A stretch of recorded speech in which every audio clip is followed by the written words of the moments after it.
Hello, and welcome to the Minnesota House of Representatives Districts 57A and 57B Candidate Forum, brought to you by the Lakeville Chamber of Commerce. I would like to welcome those in the room and those watching via live stream and through rebroadcast. The Chamber is hosting 3 candidate forums this year: Lakeville City Council, Lakeville ISD 194 School Board, and a joint forum for the House of Representatives in Districts 57A and 57B. We'd like to thank the City of Lakeville for use of the City Hall for all 3 recordings of the candidate forums, as well as help with live streaming and rebroadcasting the recordings throughout this election season. I'm Brady Folkstead with Lakeview Bank. I'm the 2024 chair of the Chamber's Board of Directors, and tonight I'll serve as the moderator. The timekeeper for tonight's forum will be Colleen LeBeau of LeBeau and Associates and Lakeville Chamber Access and Issues Group member. It's the mission of the Lakeville Chamber of Commerce to serve as the advocate, resource, and leader for nearly 600 members in the entire Lakeville business community. In accordance with our mission, we conduct these forums each election season so that you can get to know the candidates who you would like to represent you and serve our businesses and our residents. We invited all 4 House of Representatives candidates to join us at this forum, and we're happy that all are in attendance. Thank you very much. The candidates in attendance were seated via random draw. Starting from my left, we have John Kosnick, Vita Konitz, Jeff Whitty, and Brian Cohn. Thank you very much, each of you, for participating in this forum. The format for tonight will be as follows.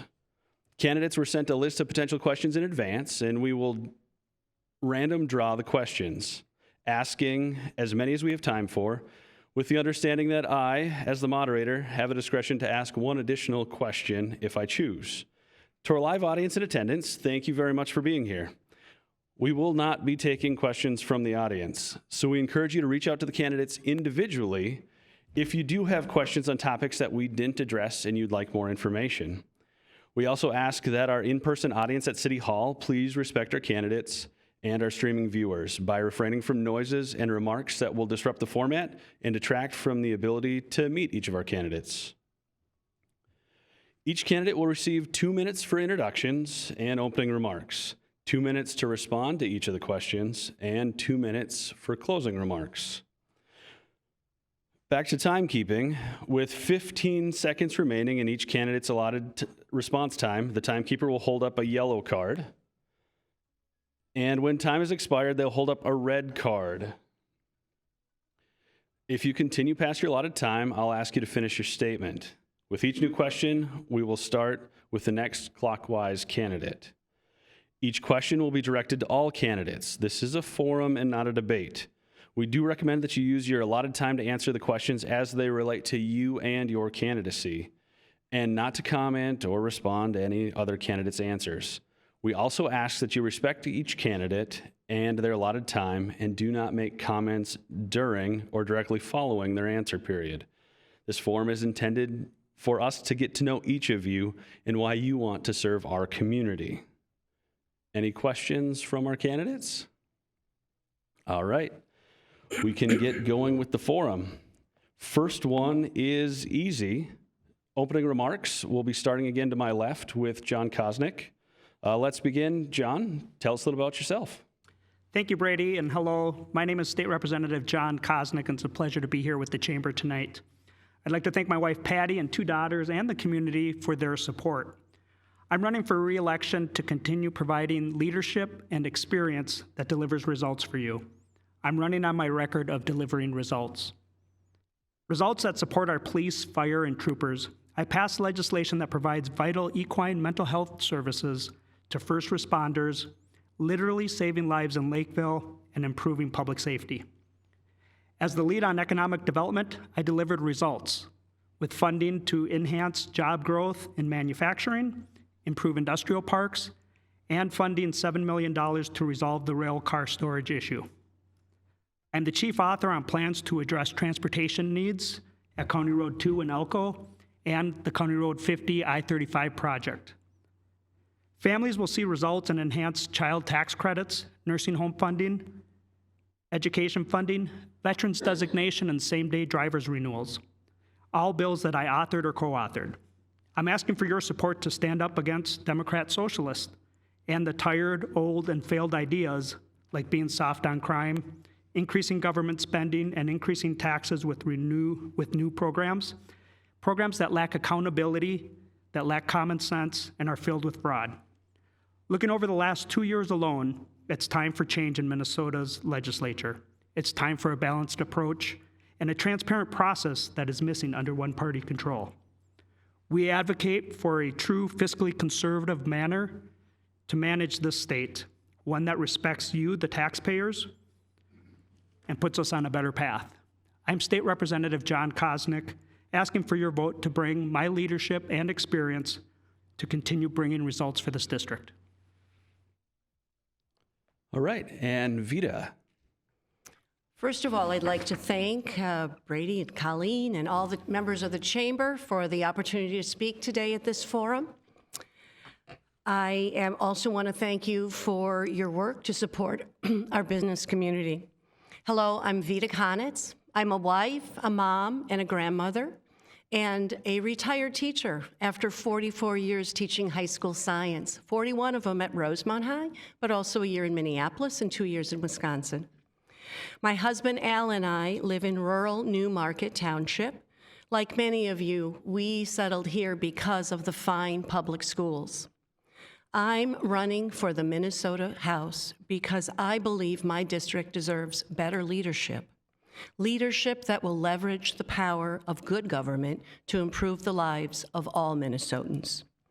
I'm building on decades of experience, organizing and leading in the DFL and in other groups in this district and around the state, and as an educator, union member, and activist to protect what we love. In this district, we love our rights and freedoms. I will fight for the right of all of our children to have first-class quality educations, the right to a livable climate with clean air, clean water, and healthy food, the right to affordable, comprehensive health care, and a thriving economy with good-paying union jobs. I will protect our right to love who we want to love, to live how we want to live, and to make our own reproductive decisions. I'm proud of the work done by our DFL trifecta this past session, but there's still much work left to do. Please join my campaign at vita457a.org and help me move Minnesota forward to protect what we love. Thank you. And now over to the 57B side. Jeff, 2 minutes for opening remarks. Thank you, Brady, and thank you to the Chamber for hosting this event, but also thank you to our audience and people online for participating in the democracy of the elections. I also want to thank each of the candidates. You allow us, our Lakeville residents, to have choices. I'm Jeff Whitty. I'm a retired Burnsville police officer, and I'm your current state representative for 57B. 2 years ago, when I was asked to run for this position, it took a little bit of time to think about it and why I was asked to run. And for me, having a servant heart, being a former Burnsville police officer for 27 years, where I served as a school resource officer and also a crisis negotiator on our SWAT team. That servant leadership was still in my heart, and it gave me an opportunity to serve my community and my neighbors. I've served on the Lakeville Planning Commission, and actually in this seat is where I've held many meetings. That's including as of the chair. I currently serve on the Public Safety and Taxes Committee. Last year, when we needed a school resource officer fix, I put my hand out and asked for a bipartisan solution, talked about the importance of our school resource officers in our schools to keep our schools safe, so our children had a better education learning environment, but also that our teachers, staff, and kids were safe. I currently work for the Minnesota Twins. I do game day security, and I also work for MTA, My wife Jen and I have lived in the district for 32 years, and we have 3 beautiful daughters. Thank you all again. And Brian. I'd like to thank the Chamber for hosting this forum, Brady for for moderating, and everyone for attending. My name is Brian Cohn. I've lived here in Lakeville with my wife Patty for the past 10 years. We have 4 adult children and 1 granddaughter who's in middle school. I've spent my career developing new products and improving the way the companies operate.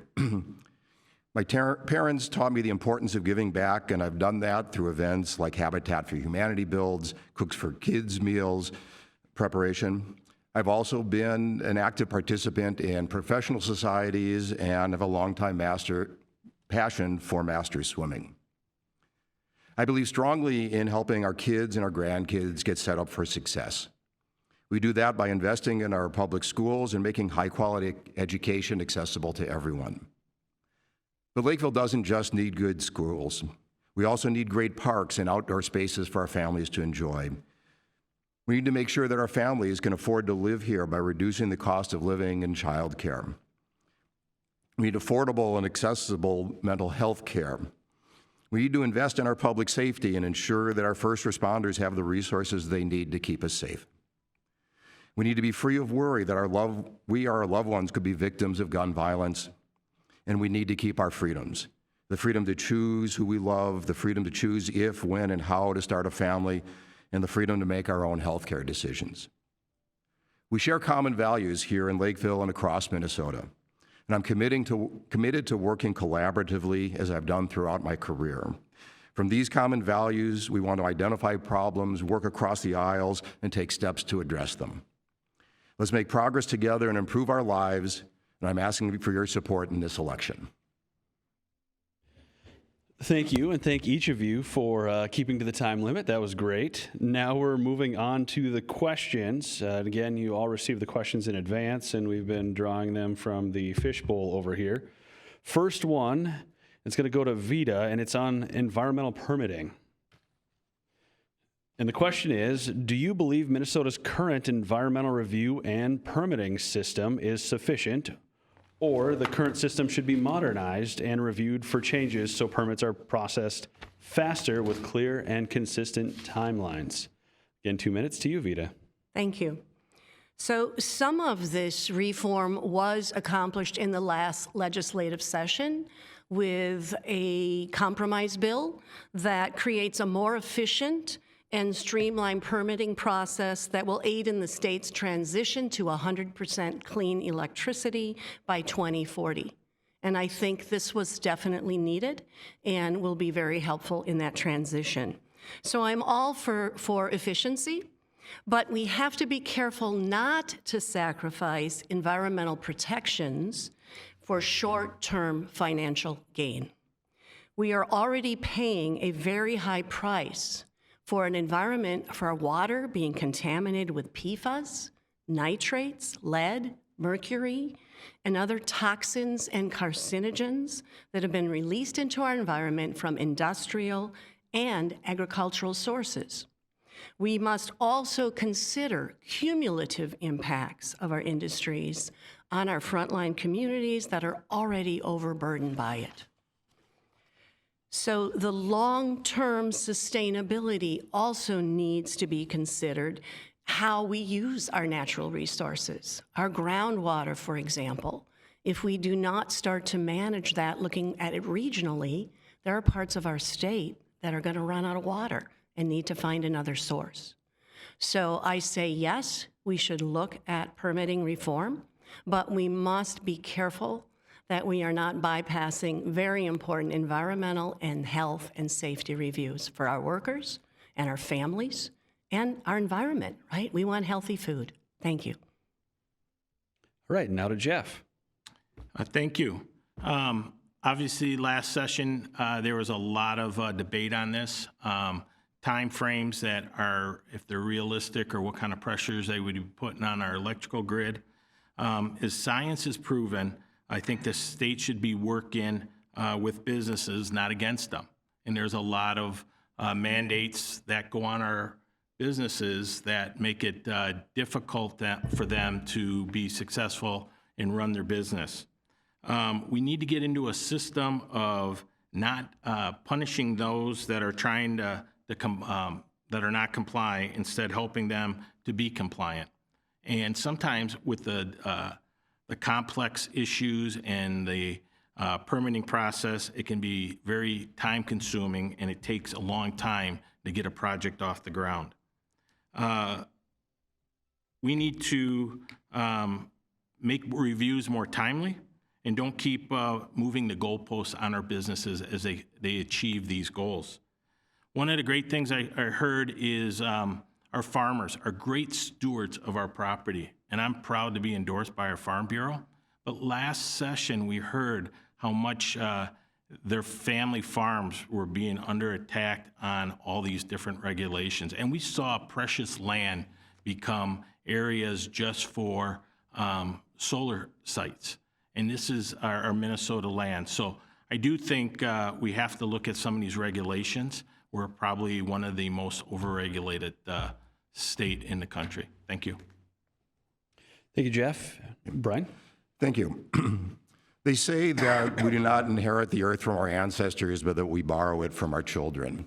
And because of that, we need to take a very conservative approach when we're looking at permitting to make sure that we are able to enjoy the great bounties of this state for generations to come. We also have a challenge here in this state that we have a DNR who has a mixed mission of preserving the environment and exploiting it at the same time. And we need to find a way to break that apart so that they do not have that inherent conflict of interest. But I want to turn the table here a little bit and talk about a more general question here about improving government and government efficiency. We have lots of opportunities to do that, to make our government processes be faster, more efficient. We've seen some good examples of that recently, and certainly related to permitting, that the state has invested in IT systems to simplify and speed up the permitting processes. Those of us that have gotten driver's licenses recently see that we have same-day driver's licenses. And I think we're working towards simplifying and paying our tax returns, another thing that we could improve on. I've spent my career doing continuous improvement and process improvement. I want to bring that to St. Paul so we can find ways to improve the efficiency of our government processes. Thank you. Thanks, Brian. Now to John. Thank you. The permitting process does need to be modernized and less drawn out. Minnesota does have a reputation of being hostile to business growth and expansion, thanks to our state's outdated but overly burdensome process. I think all Minnesota employees and job creators deserve a permitting process that's efficient and easy to follow. This is not only true for clean energy sector, but also other important industries like mining, housing, and construction, and manufacturing. Permitting does not need to be an either-or proposition. Minnesota can and should maintain necessary environmental and safety standards. They're important. But we can also give job creators the certainty that they need to invest in our state and its people. Others have a radical position that encourages mining abroad with less environmental protections and utilizes the sad practice and less safe conditions of child labor in China and the Congo. I'm proud to be both farmer and labor endorsed because they understand and know that I have a balanced approach to permitting that protects the environment but also creates jobs and protects jobs. With the new majority in the Minnesota House, we can put Minnesotans back to work across the state and families back on the path to prosperity. Thank you. And our next question is going to be on advocacy. And Jeff Woody, this is going to be for you first. The question is, how do you plan to gather data and feedback from our local businesses to assist you in advocating for the businesses in your district? Jeff? Thank you. Taking the time to talk to our local businesses, owners, and employees. Getting out there and hearing from the boots on the ground what's working, what's not, where can we help them out. Be present, stop out, patronize their business. A lot of times just being there means a lot. Recently, we had an incident at the Stillwater prison, and I stopped out after them coming out, and just being there really kept the morale up. We got to listen, we got to learn, and we got to understand the issues so we can lead with some purpose and focus. Too often, we think we know what we need to do without asking the people that it affects. Tell their stories by going out, listening to their stories at the Capitol, if you're in a meeting, if you're in a committee meeting, or on the floor. Those have the most impact when you can talk about how things are being affected. That is how I'm going to try to lead, and that's how I have led. And I've gone out to our businesses here in Lakeville and built those relationships. I'm about the relationships and making those connections, and that's what I'll continue to do. Thank you. Thank you. And Brian. Yeah, thank you. First, I'm proud to be a member of the Chamber of Commerce, and through that participation gives me an opportunity to meet with many of our local business leaders and business members. And to me, that's an important part of collecting the information about what is important to the local community. And of course, also participating in the various forums that the Chamber puts on. One of the things that I do in business is I work with companies to go out and get what we call voice of the customer primary research. And so I'm used to talking to people, coming out and trying to learn what their concerns are. So as Representative Woody said, the key is to get out and talk to the people that are most affected by the issues that are at the table. So we certainly work to set up meetings with those people, have structures for those conversations to learn the most. Of course, I'll also have an open door policy at my office in St. Paul, and certainly want to invite the local leaders to come and testify at our hearings and to be a part of the process of drafting the legislation so that we can get all of the sides at the table and understand all of the perspectives. Thank you. John. Thank you. I will continue to do what I've done for the last 20 years and even before that, before moving to Lakeville, and that's to be engaged with the Chamber and the business community. I'm proud that I've been a Lakeville Chamber since almost the day that I arrived in Lakeville in the early 2000s. It's almost second nature, and I think the community, especially the business community, knows that they can reach out to me and share their concerns, because I get a lot of emails and phone calls to talk about things that they're concerned about, whether it's the new cannabis regulation, manufacturing, some healthcare issues that they're facing, workplace mandates. They reach out to me. My Cosmic Connection newsletter that I do during the legislative session and other communication on social media and the town halls that I've done since I've been serving helps solidify and solicit feedback regularly. And it's this kind of leadership to being engaged in the business community that allows me to share my experience and deliver results for the business community. Thank you. Now, Vita. As a career science teacher, I know how to listen and gather data and analyze it and draw conclusions. And that is something you need to do as a representative. My door will always be open to all. I will invite people into my office. I will hold town halls. I will hold coffee conversations on Saturday mornings in coffee shops for everyone, because I want to be a representative for everyone in the district. I will reach out to small business owners and chat with them about their needs. How is it going? What is going well? I did this recently with a couple members of the business community, and it was very insightful to me. I learned about a small business owner who struggles still coming back from pandemic time and paying off loans and being able to pay her workers enough, but is there for a community and wants to keep going. And so these are the people that I want to keep in touch with and work for and help them succeed. Thank you. Next question, we are going to be starting with Brian, and it's workplace mandates. Some of these questions are really long, so bear with me, and I hope you have them in front of you.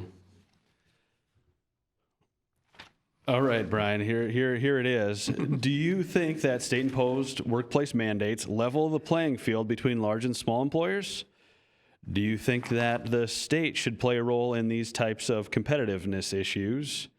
If yes, should this take the form of establishing a one-size-fits-all mandate implementing state-determined floors, or should the state promote small business exemptions to certain state-imposed workplace mandates?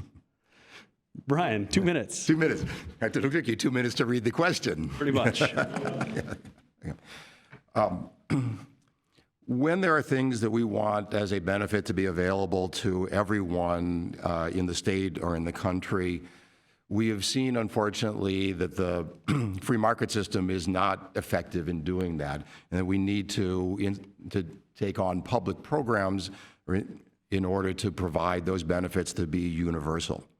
And we've had some mandates for decades I think people are happy with. Minimum wage, our overtime laws, and 40-hour work weeks, and the work that organizations like OSHA do to help protect us. And so yes, those universal mandates can in fact level the playing field.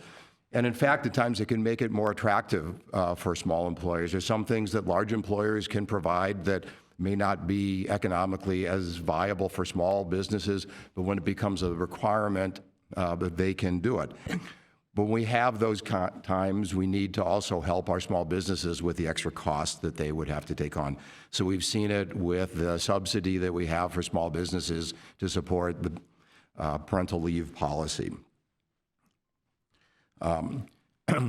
And our goal in all of this is that there is a role for the state also to help improve our lives for our workers and our employees. And I think probably the most important ones are some of these ones that we've had on minimum wages and workplace safety. Thank you. Thank you. Now to John. Thank you. I think that the state should only be setting the floor for employment issues. We have seen unbalanced and extreme mandates that are crippling family-owned businesses and small businesses, and those businesses are the engine of our economy.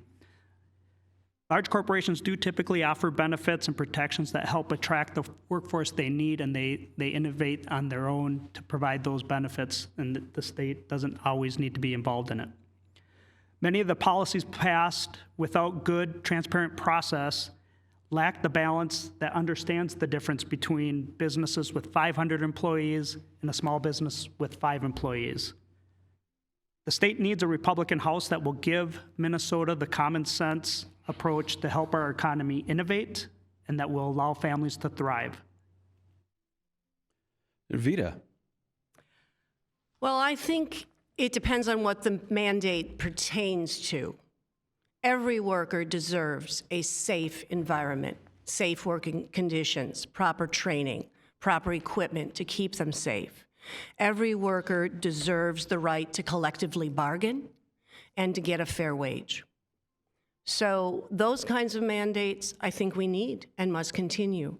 But I could also see that there would be situations, as John mentioned, where you have a business with 5 employees, where a one-size-all condition might not fit.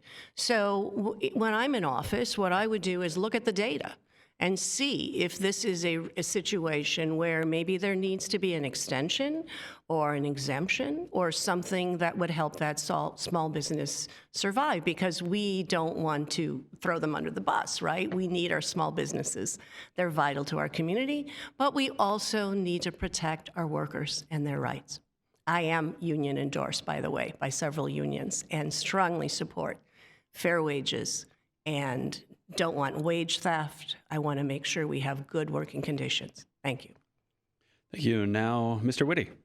Thank you. I disagree with the need for these mandates. And one of the things that was just brought up about being up at the Capitol and voting for some of these, when there was one-party control, there wasn't the need for discussion, and a lot of things went. And some of these businesses, we tried to get it at the federal level at 50, and we couldn't even get it, and it would go down to the very little. So a lot of times when it is one-party control, that's why I think we need to restore the balance.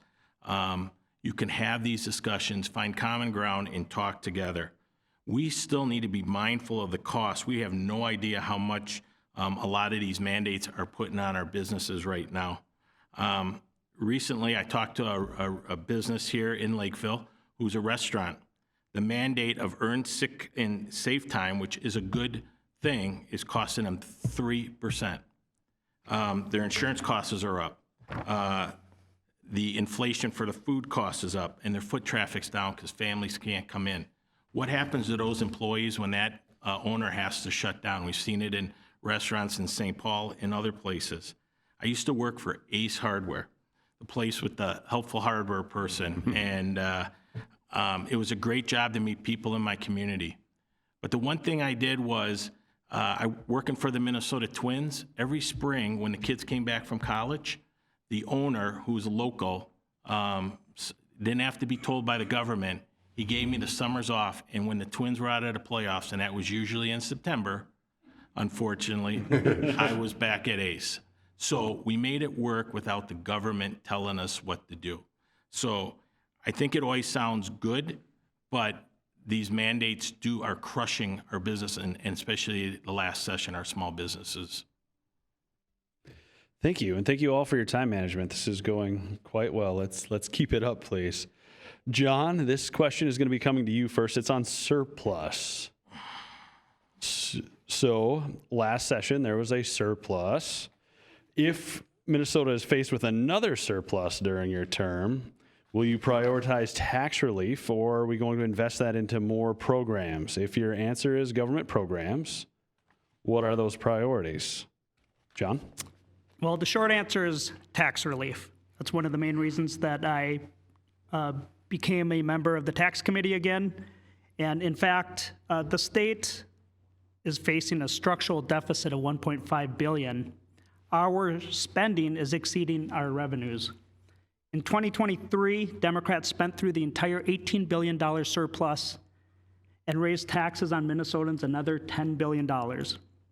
And then they spent that too, growing government nearly 40%. This session, they decided that wasn't enough taxing and spending and rammed through nearly another $1 billion in taxes and broke ground on a $730 million Palace for Politicians, a new office building. Keep in mind that renovating the entire Capitol only cost, or not only, but cost $300 million, so half of that. They're spending twice as much for an office building for themselves, and they're doing that without a transparent floor vote and manipulated obscure rules to pass that. This shows exactly why Minnesotans desperately need balance in the Minnesota legislature and a more transparent process. We're ready to lead on good governance, to provide better education, transportation, support our law enforcement, but also importantly, rein in the Democrats' spending spree. Like I said, the state is facing a structural deficit of $1.5 billion, and we can't afford more radical new programs. According to the Tax Foundation, Minnesota ranks 44th, near the bottom in overall business tax climate. We can and should do tax relief to help families facing inflationary pressures to stimulate the economy. And I'm glad my opponent agrees with me on the previous question. The problem is there were lacking balance and process at the Capitol, that somebody would have the opportunity to voice a different opinion and be heard.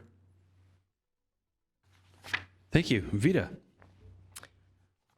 I support a three-pronged approach. My dad was Depression era. He had lived through that and the wars and always saved money for a rainy day, right? Half of his salary. So I think we need to save money for times when our economy is having a downturn, because it very well could happen for another pandemic or other reasons. I also do believe we need to help cost-burdened families and businesses that are still recovering. But thirdly, we do also need to continue to invest in priorities that continue to improve our economy and the lives of all Minnesotans.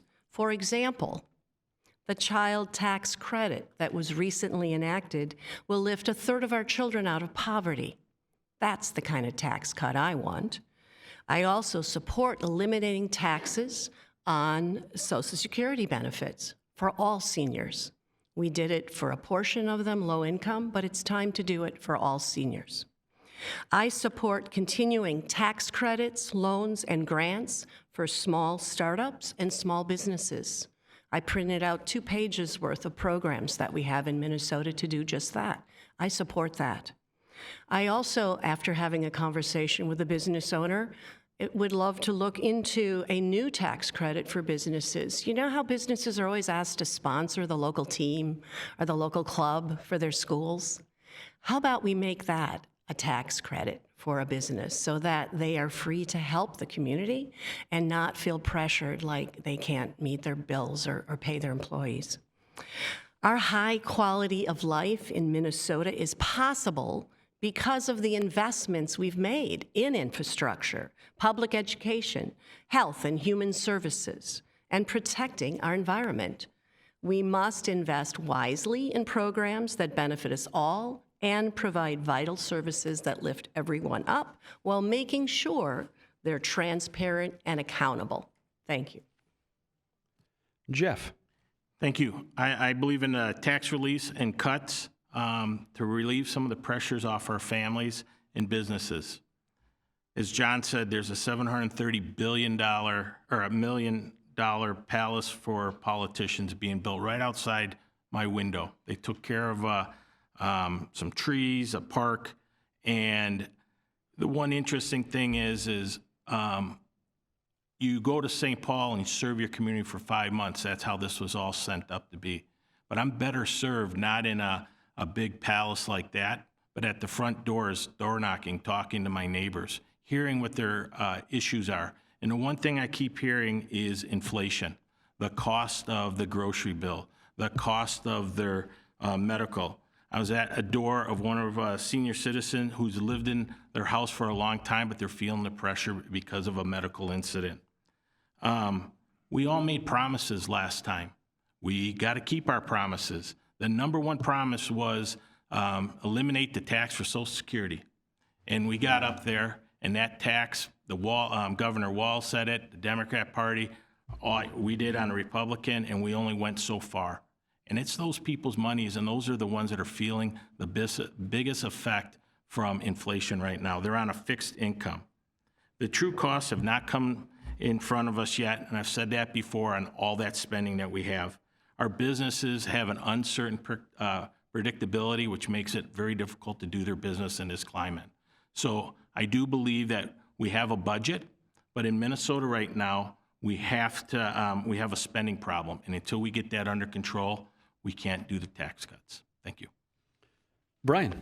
Thank you.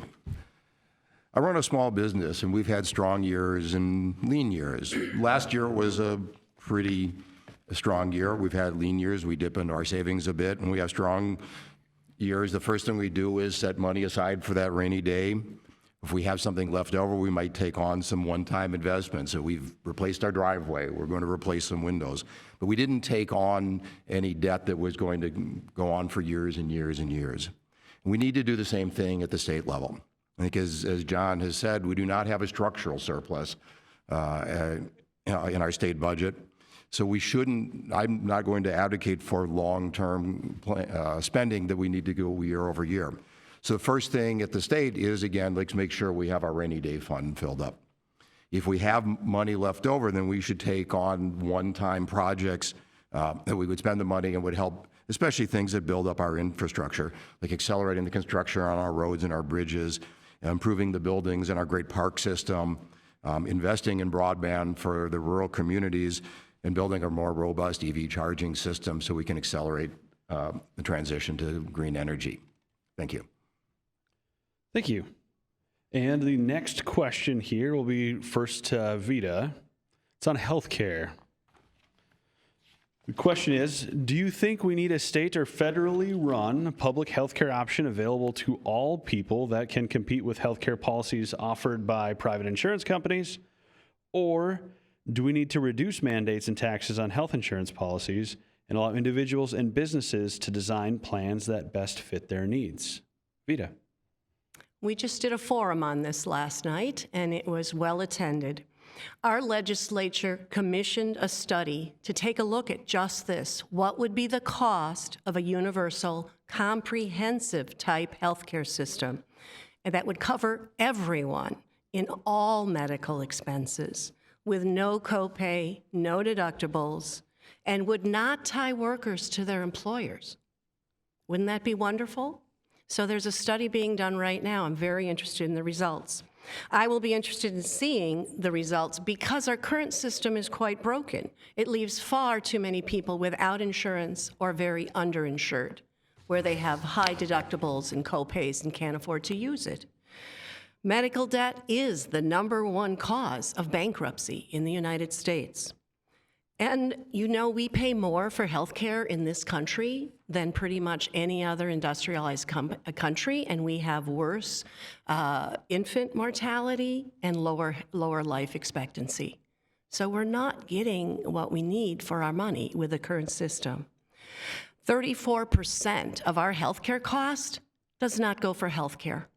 It's push and paper. It's people that are doing billing, coding, marketing, pre-authorizations, denials, executive pay, shareholder return profits, and lobbying. So yes, it is time to look at a new way to do our healthcare system. I'm very interested in the results of this study. And if it will show that we can save lives, it's estimated 43,000 people die every year because they can't get the quality care they need. They lack insurance or affordable insurance or health care. So yes, let's take a serious look at this and move Minnesota forward. Jeff. Thank you. Our healthcare system is broken, and we have to figure out ways to do it different. We focus too much on the process. We're so busy in our healthcare system, coding and paying, and everyone else is getting rich, the stakeholders, everyone else, but the American citizens. They're paying more and they're getting less. You go to Ridges Hospital and you can have an 8-hour wait there. Recently, I had to take my mom in. She had a fall. We brought her in via ambulance, and the simple process of her going up to the hospital and then going down to get her outpatient surgery, we had to check her out to go do the other surgery and then check her into another place. It is so backwards, and it would have been so much easier to transfer from one spot to the next. But that is what our system allows in payment. So I definitely think we have to look at it, but we also have to look at what's the root cause of the chronic diseases that are an epidemic. What are we doing to solve those issues? Businesses have their health care. They're always going to be cheaper than a public health care system. And right now, even last year, we passed a bill for free health care for those that came in illegally into the state. And we have seen a rise in 5% that's we're number 5 in the country, which is putting a lot of pressure on our hospital systems right now for the people that are paying. So we do have to look at this. This is a huge problem right now. Thank you. And Brian. Thank you. So access to health care is a right that everybody should enjoy regardless of their income or employment status.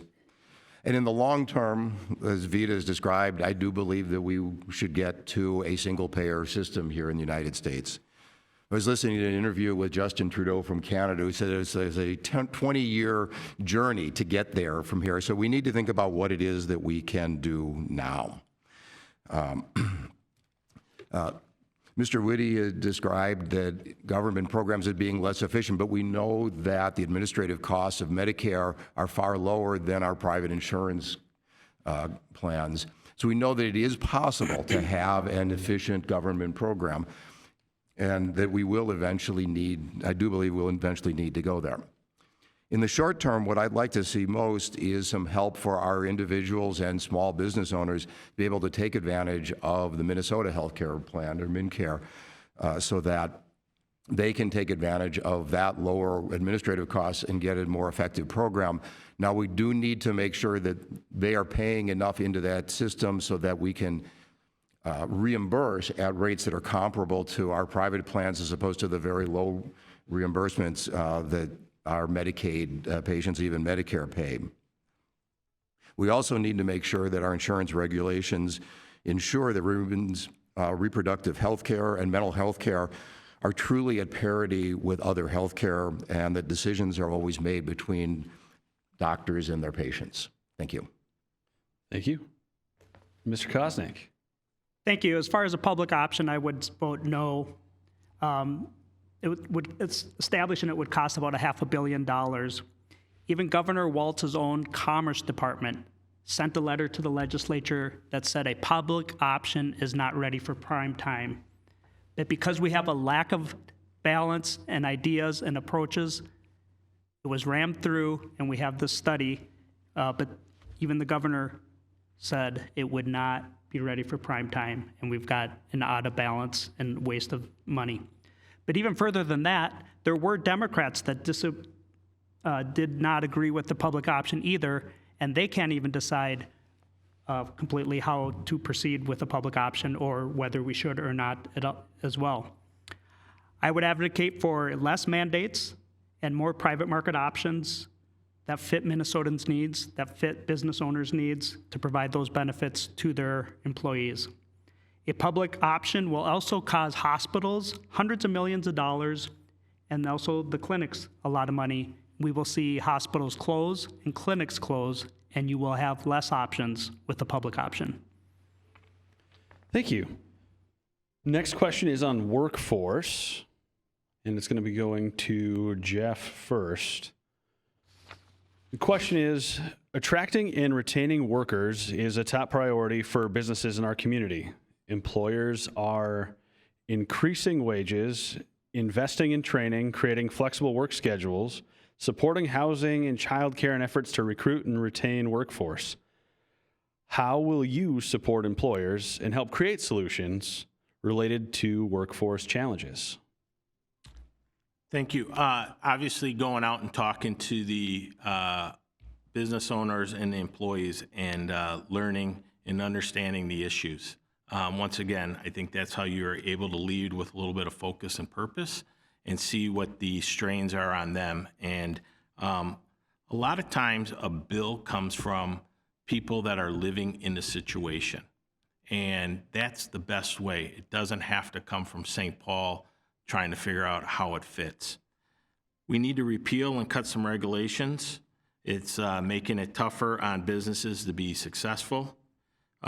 Especially the last couple of years, our business has been struggling from all sides, from all the different mandates, things that have been piling on them. And we have seen Minnesotans and businesses leaving our state. We got to stop demonizing our business owners. They are not the bad people in all this.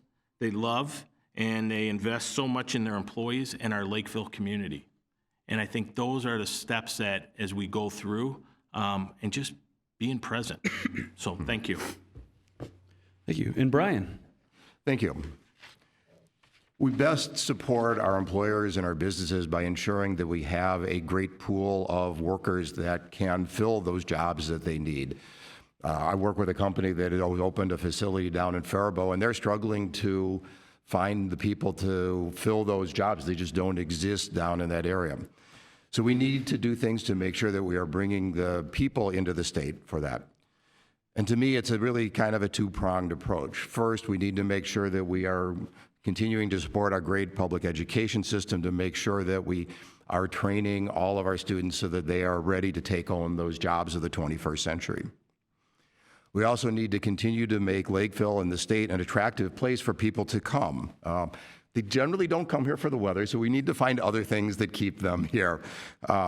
And they come here, because of the great parks, because of the great schools, because of the great climate and friendliness of our people. But we have some things that we can do to make it more attractive for those people to come to the state and stay here. Tax breaks to help people with the cost of childcare, which is killing so many people. First-time home buyer credits to help them. And also make sure that we are continuing to protect those freedoms so that we have a diverse workforce in our state. We attract people to come here by making it conducive for them to live also near their parents and near their families, and for the older folks, we're near our children. So we need to make sure that we have affordable homes for people to move into and, again, help those first-time buyers. We also need to make sure that we're providing the services we need so our seniors can stay here. Thank you. Thanks, Brian. John? Thank you. In order to attract and retain businesses, I will continue to support important tools that the state has to compete with our neighboring states, to compete with other states across the country, and really across the world. I support the use of the Minnesota Investment Fund and the Job Creation Fund for Economic Development departments and then also tools like the innovation grants directly to businesses to start up and develop new ideas and companies that are in the healthcare sector and other cutting-edge industries. We need to stop adding burdensome regulations and taxes that are pushing companies and entrepreneurs away. I was able to tour a company here in Lakeville, just outside the industrial park. Had 4 recently college graduates that went to school here in Lakeville, but luckily they came back. And they have this innovative idea, Hinckley Medical. Don't want to get into their whole thing, but because we have the innovation grants, they were able to continue to develop their product, and hopefully will start to make some money. But it's a really cool idea, and those are the kind of things that we need to continue to invest so that businesses start up on. I'm looking at the clock, and if we run out of one question that was going to be asked was about how do you cut through the partisan divide in the Capitol, and I would suggest that just look at my record. I'm proud of the work that I've done for the district, and I'm running for re-election on that record. I've passed an incredible amount of bills as a member of the minority, and you can't do that without working in a bipartisan fashion, without building trust and relationships across the aisle. It's not easy for sure, but I choose to focus my efforts on areas that I think we can find agreement rather than the fringe issues, and that kind of leadership and experience will continue to deliver results for this district. Thank you. Vita? So one issue with having being able to have a workforce here is affordable housing and, of course, childcare. We do lack affordable housing. According to Minnesota Housing Partnership, 1 in 5 Minnesota children live in cost-burdened homes where their parents have to choose between paying for housing and other basic needs. In 57A, 85% of our renters are cost-burdened, meaning over 30% of their salary goes to their rent. For homeowners, 17% in our district have a severe cost burden of more than 50% of their salary going to their mortgage. So we have to create and have enough affordable housing and rental units. That's an issue we need to work on because cost-burdened families can't afford to give to our local businesses. They're not going out to eat. They're not doing those extra things that you can afford if you're not cost-burdened. If our neighbors do better, it lifts up the entire community. Livable wages and affordable child care are also a must. I will support Minnesota families that help lower-income families with child care costs, such as the CCAP, the Child Care Assistant Program, early learning scholarships, post-secondary child care programs, and military family benefits. I also, in looking at another question that we might not get to, I'm not sure. Are we going till 8:30? We've got till 8:30, so I think we'll I be got plenty okay. of questions for you. So I will stop there. Thank you, sir. I'll give my question second. There you go. Thank you. And this one, Brian, it's going to be you first, and it is on partisan politics. Question is, the political climate, especially in recent years, has been pretty divided. How would you work with your peers on both sides of the aisle to ensure that Minnesota businesses and residents are considered above partisan politics? Yes. Thank you. As I said, I've spent my career helping companies do better in product development and also in identifying what products to develop and the details. And I run a lot of workshops for those people where we come in and people have very, very different ideas about how to move forward and how to, what we should be doing. So we always step back and say, what are the problems we're trying to solve? and understand what our core values are so that we can find a way to take a step together. And I want to do exactly the same thing in St. Paul. Every bill that comes should be there to resolve a problem. We want to understand, let's agree on that problem. I think we usually can. And then let's find a way to make a step forward. Thank you. Thank you. John? Well, I won't repeat the whole previous question. I thought we were going until 8 o'clock. But yes, I'm running on my record, and I'm very proud of it. The number of bills that I was able to pass even surprised me a little bit.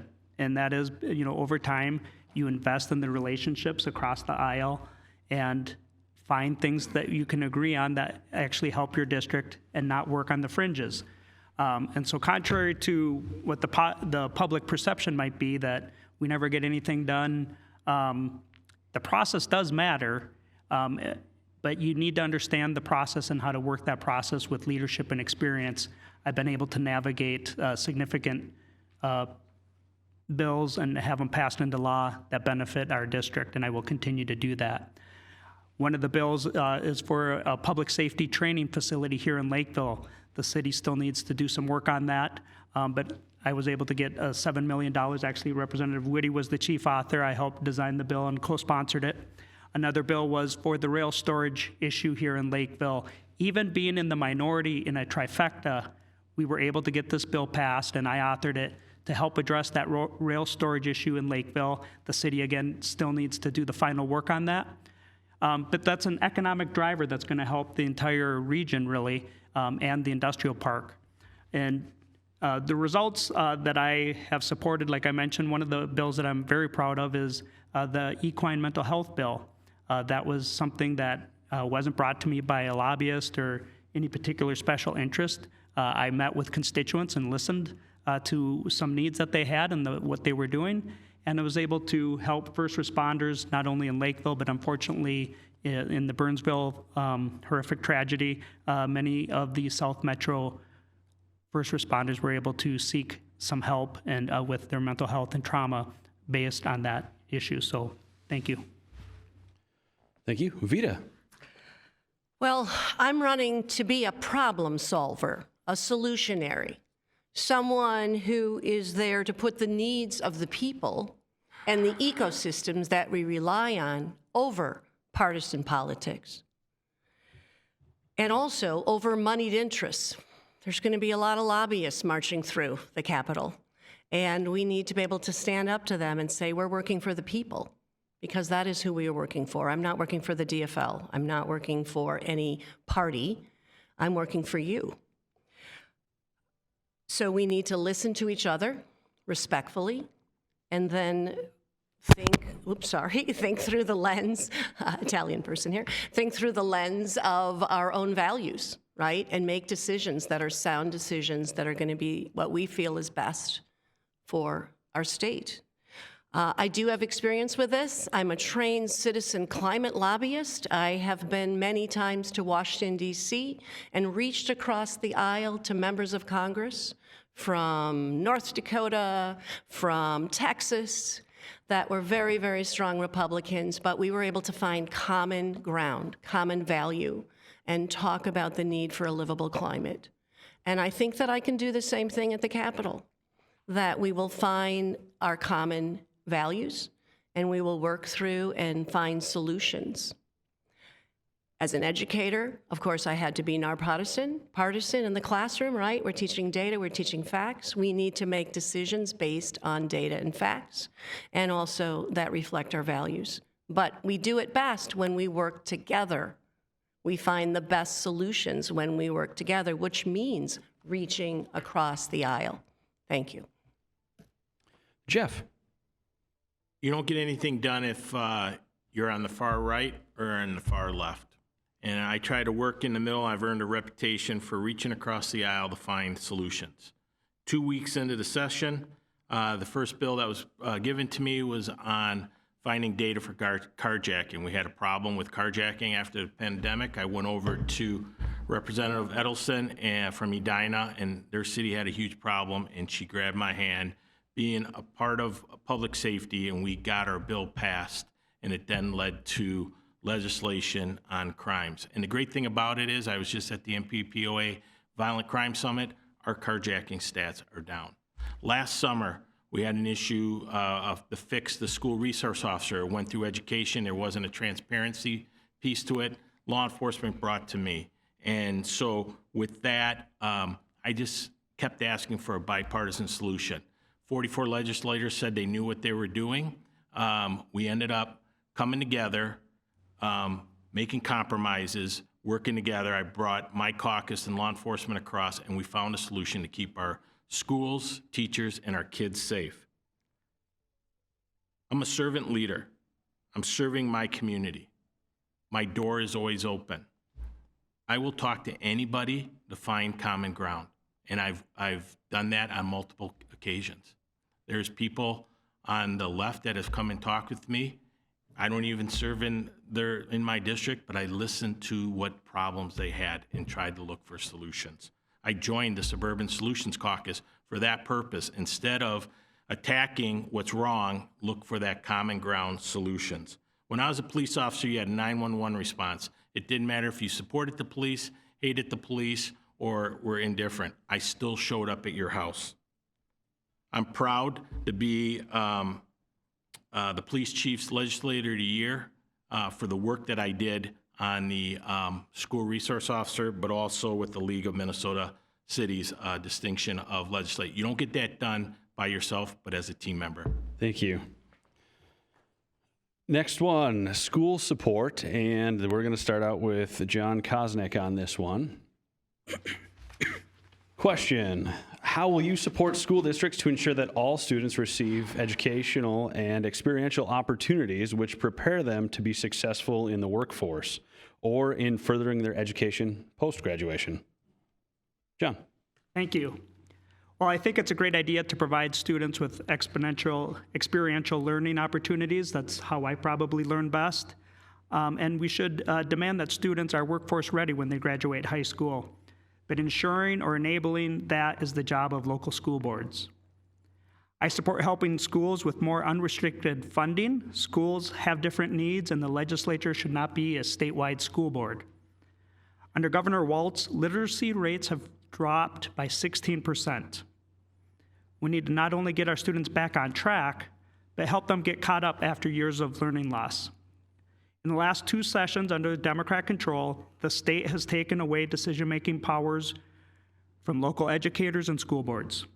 So we should ensure that students are prepared for the challenges of the future by setting standards that focus on math and reading, science, and writing as core principles. Democrats passed more than 65 new mandates on schools, many of them unfunded and unnecessary.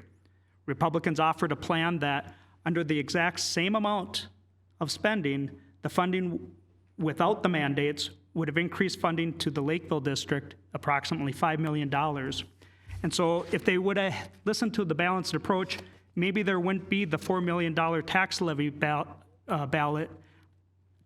request on the ballot. The Democrats, if they would listen to the bill and had a transparent process. Our local schools need the flexibility to use their funding in a way that works for their own districts instead of being subject to a one-size-fits-all St. Paul school board. Thank you. Vita. Well, as a veteran educator, I know that our teachers and our school districts are working really hard to help our kids who did not get the quality instruction that we would hope during the pandemic, and that we've made great strides, but there's still work to do, and I'm proud of the work that we've done. So one thing that I would do is to make sure our schools have adequate per pupil funding, which has not kept up with inflation and is much too low. And also to offer a wide range of course offerings with highly trained educators and support. And we have to keep those class sizes down. I just learned Lakeville High has English classes with 37 to 40 kids. That's not a success story. How do you get to those students as an educator? How do you as a teacher grade all those essays and keep up with it? So we need to make sure we're adequately funding our schools so we can keep that per pupil teacher ratio down. We need to create mentoring and career training opportunities in our schools, partnering with our local industries, businesses, trade schools, community colleges, and post-secondary education options. We need to support teacher training programs at our state colleges and universities that teach things like culturally responsive teaching practices and other best practice methods of teaching. We have to attract and retain a highly qualified teacher pool with diverse backgrounds that fits the students in our districts. And we need to offer them competitive salaries and benefits in order to do so. That's how I would support education. Thank you. Jeff? When I was a Burnsville police officer, a school resource officer, I started a program called Blue in the School where we interacted with our elementary schools. And I used to always say it takes a village to raise a child, and we all have a role in that. Unfortunately, we've seen our test scores from reading go down 16%. We've seen math scores at 17% and science at 22%. With a lot of money going back on this last plan, if we would have been able to work together on top of the money that was brought back to Lakeville, we could have brought an additional $7 million back to Lakeville. The problem that's happening is this money is not getting down to our teachers and our students. We're overloading our schools with mandates, and a lot of the money is getting dropped at Department of Education. So we need that money to get to the people that really matters. Today, I got to be a part of the new mentorship program for the 8th grade boys at Kenwood Junior High. This is an opportunity to make connections, use some of my experience, some of my wisdom from this gray hair, and hopefully connect and help. The student I had recently came from Mexico, and it's great just to hear what his experience has been, but where he needs to go. And so we all have a role in helping out. When I was with the Burnsville Police Department, I ran a program called the Explorer Post, and it was opportunities for high school kids to get into police work and see what it was about as a recruitment way. Lakeville has Lakeville Works, which is a hands-on experience that connects us to our businesses and supports our businesses. It's a great program. Thank you. Thank you. And Brian? Thank you. Thank you. Our education system sometimes feels like it's primarily a path to college, and we need to make sure that we are supporting all of our students in all of the career directions that they want to go. We're very fortunate here in Lakeville to have the Lakeville Works program. Thank you to the Chamber and for members for working on that, so that our kids do get a chance to see what it's like to be in business. We're also fortunate to be our students to be able to take community college and classes from the technical college. Because education is that ticket to success, and too many families are denied some of that. I want to thank the state and for the North Star Scholarship Program that was put in place last year to help lower income families be able to send their kids to school. If we come back and say some of the things that I would specifically do to support our school districts, they need the funding so that they can attract those high-quality teachers. And the state needs to fully fund the ever-growing costs of multilingual education and special education that are far underfunded. We do need to make sure that our teachers are getting paid the fair wage that they deserve for the amazing work that they do teaching and taking care of our kids. These partnerships with the business community, we certainly want to promote them, find more opportunities so that the community can allow the students to learn about their own community and to teach them those valuable skills that they need in school and beyond. Thank you. Next question is going to be going to Vita, and as we read earlier, I got to ask a question that maybe you weren't provided with in advance. Question is going to be for the business community. It's competitiveness. Currently, we find ourselves in a country where geography is much less of a limiter than it was previously. In the business community, we find ourselves in this situation. We have the highest corporate tax rate in the country. We have one of the top 5 highest individual tax rates in the country. We're one of the last remaining states that taxes Social Security, and we're one of the few that still has an estate tax. And as we look to place our businesses, Minnesota has a higher cost of energy than our surrounding states. What can you do to increase our competitiveness? Vita. So one thing that we can do is to take advantage of IRA funding. There's a lot of federal money that can help with jobs right here in Minnesota, and we see an example of that in northern Minnesota, where they're going to be building the parts for solar cells to go into solar energy projects. We can take advantage of those funds, which help jumpstart our economy with good-paying jobs. They're doing it with community solar projects that reduce costs, where you can get help from the government to put solar or heat pumps or things on your businesses and reduce your costs. So there are ways to leverage that power. The other thing I would say about taxes is I don't think we want to race to the bottom. We're in a state where we want quality roads, our infrastructure. We want our schools to be high quality. When we look at some of the places that are low taxes, there's also a much lower standard of living where people are not, they don't have the things that we have in Minnesota that we expect. And so I think sometimes you need to pay for things to get what you want, but I also think we need to be smart about how we're doing it. And again, take advantage of those federal loans, leverage them however we can. Tackle our climate crisis in a way that is beneficial, that is going to create good-paying union jobs right here.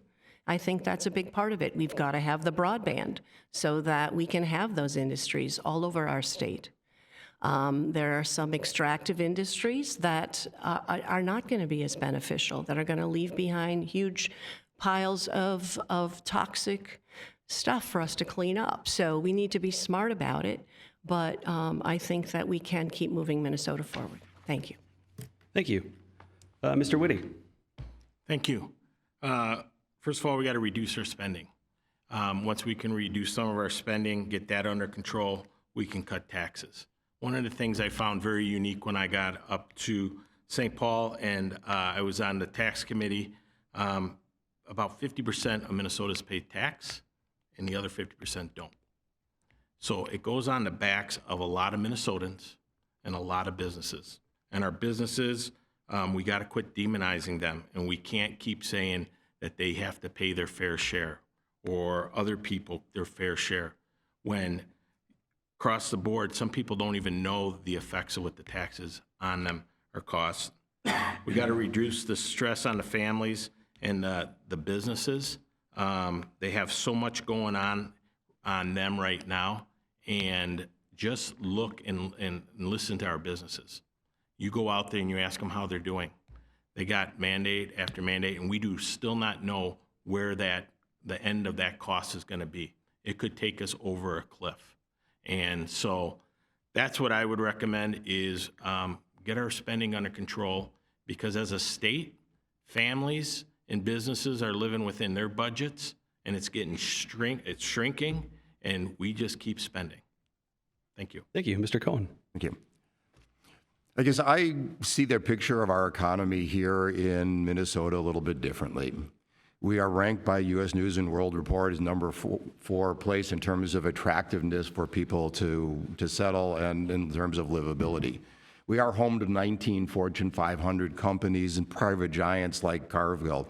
So Minnesota is a good place to be in business. We're also seeing huge investments here in Lakeville.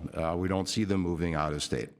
And businesses are here because we have great workers, and we have great workers because we continue to invest in our great public education system and our parks and our abundance of arts and culture and our clean air and water.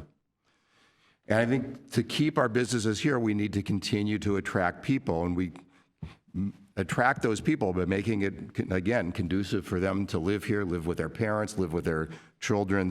So we do need to continue to invest to allow our younger families to get those starter homes, and we need to continue to make sure that we're making it a good place to live for our retirees.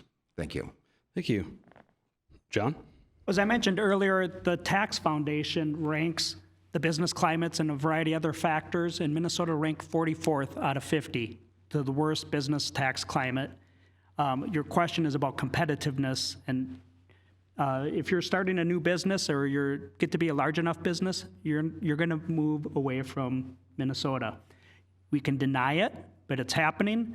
The report by, can't remember who actually had the report, but there's about $1 billion in revenue to the state that's leaving, migrating out.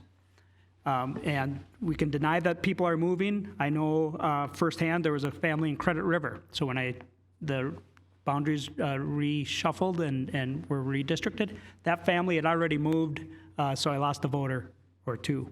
But there was also a family friend in Apple Valley. They moved also because of the tax climates. And I talked to business owners here in Lakeville that they're doing estate planning and succession planning, moving out.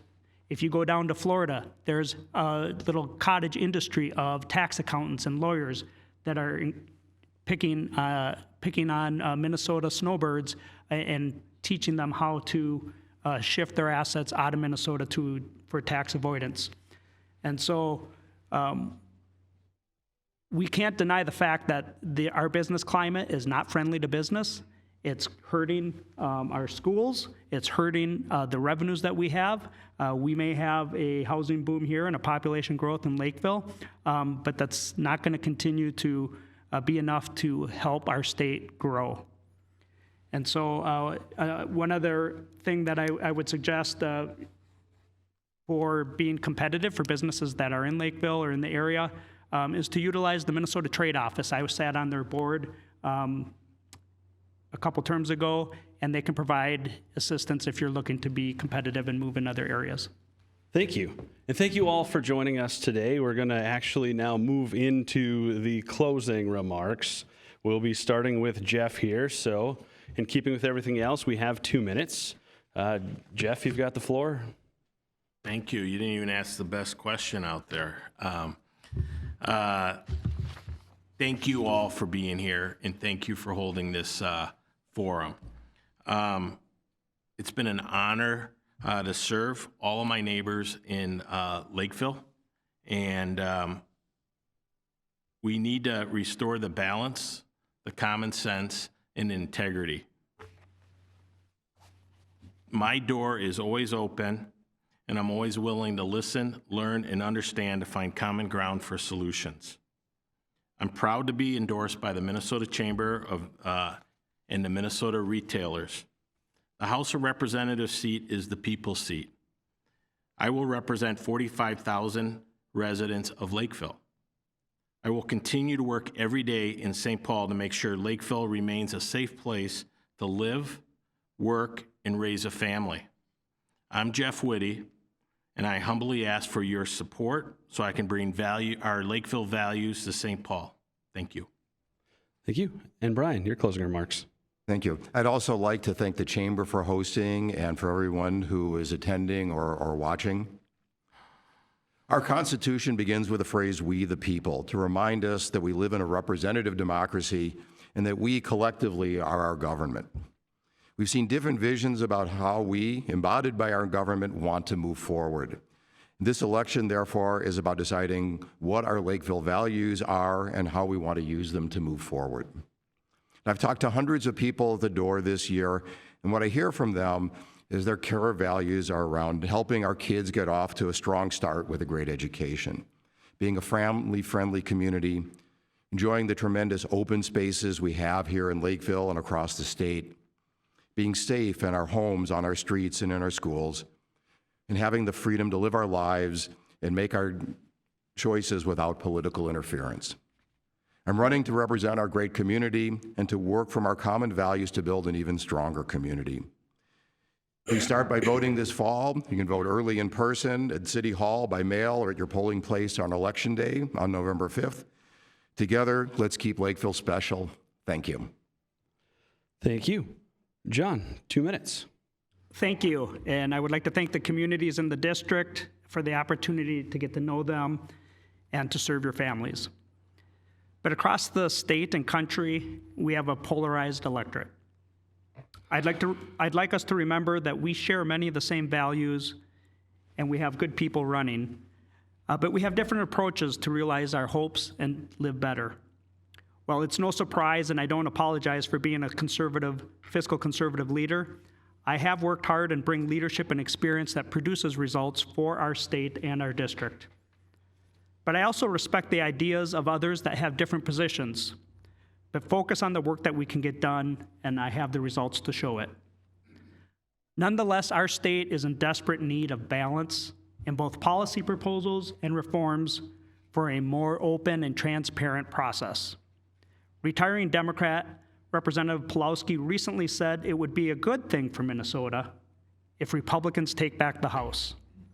In 2023, Democrats spent the entire $18 billion surplus, raised taxes another $10 billion, including a sales tax, auto tab fees, a delivery tax, and increased the gas tax.